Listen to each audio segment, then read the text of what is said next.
6 वर्षाची पोरगी अगोदर नंगी राहत होती तरी तिच्याकडे कोणी वाईट नजरेनं पाहत नव्हतं. आता 1 महिन्याची पोरगी तुमच्या समोर नंगी ठेवशी वाटत नाही. कुठं मानसिकता ढसळते आमची, विचार करा तुम्ही. 2 वर्षाच्या पोरीवर बलात्कार झाला.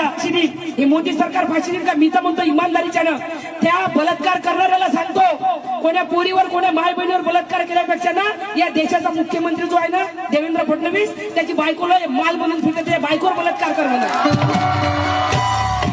यायला काय माहिती माय बहिणीवर बलात्कार झाला तेव्हा दुःख काय होते. पण मी सांगतो, मी आव्हान करतो या स्टेजवर, जो बलात्कार करणार आहे तो डोकं कापून आणून अंजली भारती अर्धी प्रॉपर्टी त्याच्या नावानं करून दे आणि 50 लाख रुपये त्याला सोडायला लावेल. सोय कोणी कापून आणत आणि नाही तुमच्याकडून गर्दन कापणं झाली बलात्काराची तर एक काम करा रे तुम्ही, बाबासाहेबांचे लेकरा मरता तुम्ही. जर त्याची गर्दन कापणं नाही झाली ना, ज्यानं त्यानं बलात्कार केला ना त्याचं सामानच कापून टाका. बासना बजेगी बासरी आणि लाईव्ह दाखव.